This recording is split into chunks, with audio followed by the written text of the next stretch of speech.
Hello friends, welcome to scorpions SSB. इस video में हम बात करेंगे एसएसबी की first stage that is screening process. Screening process सबसे पहले जानेंगे ये बनी क्यों थी एंड उसके बाद जानेंगे ये है क्या। तो स्क्रीनिंग प्रोसेस जो है 90s में शुरू हुई थी और उससे पहले बहुत लिमिटेड कैंडिडेट्स एसएसबी में जाते थे, बट आफ्टर दैट जब कैंडिडेट्स की संख्या ज़्यादा होने लगी तो एक फर्स्ट डे पे स्क्रीनिंग प्रोसेस रखा गया, जिससे जो बहुत ज़्यादा कैंडिडेट आ रहे हैं उनमें से कुछ कैंडिडेट्स जो पोटेंशियल हैं उनको रख लिया जाए so that they can be tested for further 4 more days. तो ये था स्क्रीनिंग लगाने का रीज़न। उसके बाद अब आगे बात करेंगे कि स्क्रीनिंग में होता क्या क्या है। तो सबसे पहले जो स्क्रीनिंग में होता है, सबसे पहले आपको फॉर्मल्स में मॉर्निंग में रिपोर्ट करना होता है। जनरली पहले जो रिपोर्टिंग होती थी एक दिन पहले होती थी और अकोमोडेशन प्रोवाइड किया जाता था, but after Covid it is on the same day. तो आपको सुबह मॉर्निंग में 6 बजे रिपोर्ट करना होता है almost on all the centres.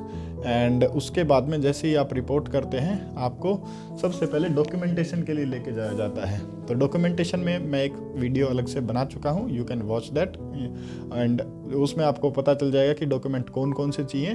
तो जैसे ही आपकी डॉक्यूमेंटेशन ख़त्म हुई आपको एक चेस्ट नंबर दे दिया जाता है। तो चेस्ट नंबर सभी का अलग होता है and in the whole SSB of 5 days you will be just called with your chest numbers.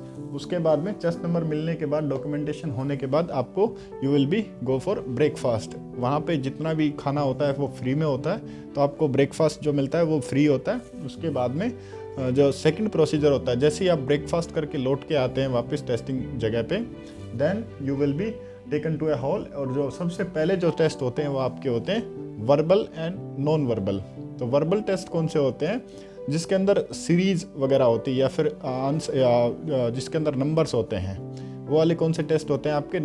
Verbal test होते हैं जिसके अंदर नंबर या अल्फ़ाबेट्स होते हैं। और दूसरे होते हैं non verbal test. Non verbal में वो टेस्ट आते हैं जिनके अंदर कुछ डब्बे दिखाए जाते हैं जिसमें ट्रायंगल्स होती हैं या फिर जिसमें कुछ स्ट्रक्चर्स दिखाए जाते हैं और उसमें आपको जो भी क्वेश्चन बनते हैं वो आपको सोल्व करने होते हैं। जैसे जनरल एक क्वेश्चन होता है कि 2 डब्बे हैं, क्या वो 2 क्यूब हैं, क्या वो सिमिलर हैं या नहीं, इस तरह के क्वेश्चन आपको दिखाए जाते हैं। I will attach those kind of questions in the comment section और इन द डिस्क्रिप्शन। उसके बाद में जो इसमें टाइम दिया जाता है, लगभग अलग अलग सेंटर्स में अलग अलग टेस्ट होते हैं और अलग टेस्ट का अलग टाइम होता है। कुछ में 17 मिनट होते हैं, कुछ में 22 मिनट होते हैं, कुछ में 25 मिनट, किसी में 30 मिनट भी होते हैं। तो वो अलग अलग डिपेंड करता है कौन सा टेस्ट आपको कौन से बोर्ड में मिला है। उसके बाद में जैसे ही आपका ये ख़त्म होता है उसके बाद में जो नेक्स्ट जो होता है, कुछ टाइम के बाद में आपको एक एक सीट पकड़ा दी जाती है जिसके अंदर आपको क्या लिखना होता है? स्टोरी लिखनी होती है।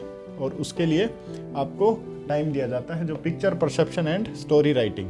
तो पिक्चर परसेप्शन में सबसे पहले जैसे आपको सीट मिल गई है आपको उसके अंदर अपनी डिटेल्स फिल करनी होती हैं। डिटेल्स फिल करने के बाद में you will be shown a picture for 30 second. तो उसके बाद में आपको एक पिक्चर दिखाई जाएगी 30 सेकेंड के लिए।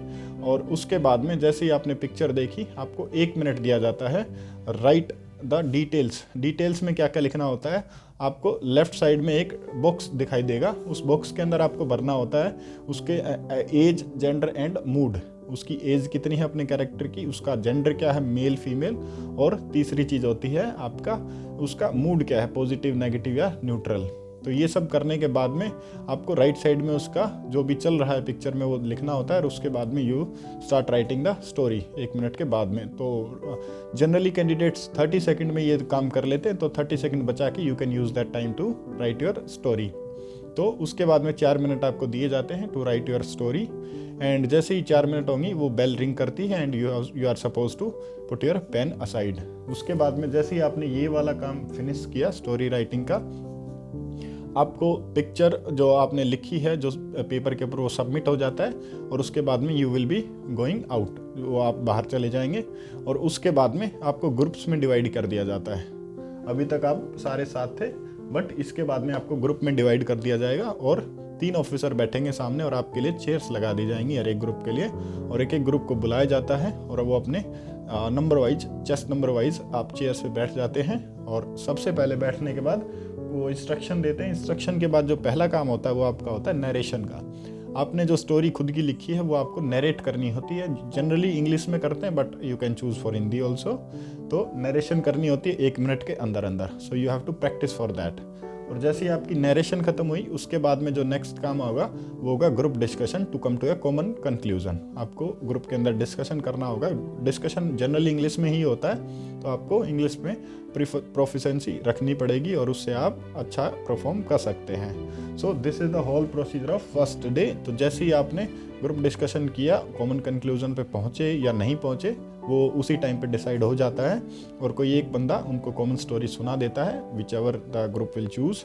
और उसके बाद में you will be send back to your for the lunch. उसके बाद में आपको लंच के लिए भेज दिया जाता है। And after the lunch you will be given your results. और रिजल्ट्स के बाद में I will make further videos for further days. एक एक दिन को हम डिवाइड करेंगे and I will give you detail videos about that. And I will also cover the videos about how to write the stories. Okay, thank you and see you in the next video.